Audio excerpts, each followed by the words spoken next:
भक्ति बिंदु चैनल में बहुत बहुत स्वागत है। तो दोस्तों, आज की वीडियो में आपको सुनाने जा रही हूँ जीवन की असली कहानी। तो दोस्तों, वीडियो को लास्ट तक जरूर देखना और वीडियो को लाइक सब्सक्राइब करके घंटी पर जरूर क्लिक कर देना। तो चलिए मैं आपको आज की कहानी सुनाती हूँ। एक 8 साल का बच्चा 1 रुपए का सिक्का मुट्ठी में लेकर एक दुकान पर जाकर पूछने लगा, क्या मुझे आपकी दुकान में ईश्वर मिलेंगे? दुकानदार ने यह बात सुनकर सिक्का नीचे फेंक दिया और बच्चे पर गुस्से होने लगा और अपनी दुकान से निकाल दिया। बच्चा पास की दुकान में जाकर 1 रुपए का सिक्का लेकर चुपचाप खड़ा रहा। तो दूसरे दुकानदार ने पूछा, ओ लड़के, 1 रुपए में तुम क्या चाहते हो? लड़के ने कहा, मुझे ईश्वर चाहिए। क्या आपकी दुकान में है?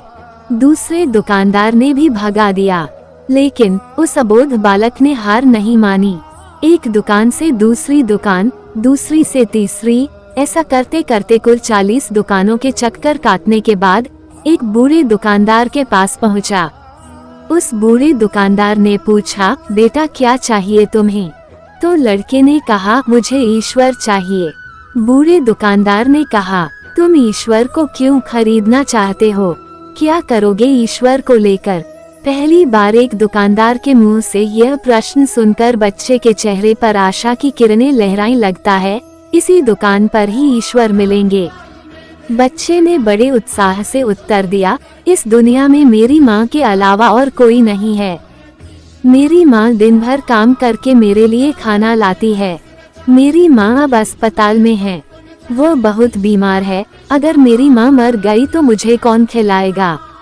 डॉक्टर ने कहा है कि अब सिर्फ ईश्वर ही तुम्हारी माँ को बचा सकते हैं। क्या आपकी दुकान में ईश्वर मिलेंगे? तो बूढ़े दुकानदार ने कहा, हाँ मिलेंगे। कितने पैसे हैं तुम्हारे पास? बच्चे ने कहा, सिर्फ 1 रुपए। कोई दिक्कत नहीं है, 1 रुपए में ही ईश्वर मिल सकते हैं। दुकानदार बच्चे के हाथ से 1 रुपए लेकर उसने पाया कि 1 रुपए में 1 गिलास पानी के अलावा बेचने के लिए और कुछ भी नहीं है। इसलिए उस बच्चे को फिल्टर से 1 गिलास पानी भर कर दिया और कहा, यह पानी पिलाने से ही तुम्हारी माँ ठीक हो जाएगी।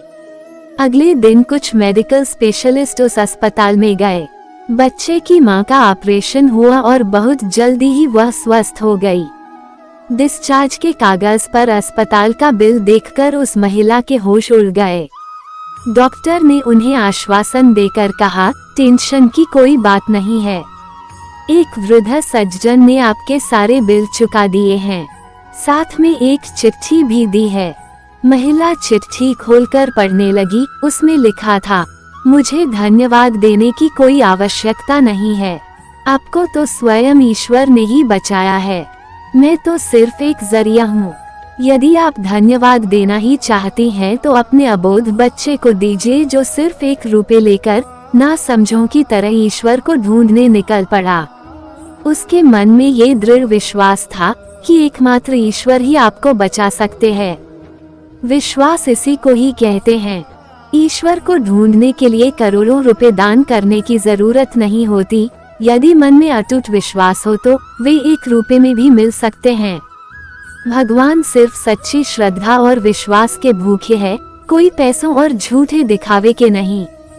सच्ची श्रद्धा और विश्वास से उन्हें याद करे तो वह हर पल आपके साथ है। तो दोस्तों, ये कहानी आपको कैसी लगी कमेंट अवश्य करें और इसी तरह की वीडियो को देखने के लिए आप मेरे चैनल को लाइक एंड सब्सक्राइब कर लीजिए और बेल आइकन को भी दबा दीजिए, ताकि मेरी आने वाली सभी वीडियो का नोटिफिकेशन आपको सबसे पहले मिल सके। और वीडियो को अपने दोस्तों के साथ भी शेयर करना ना भूलें। राधे राधे।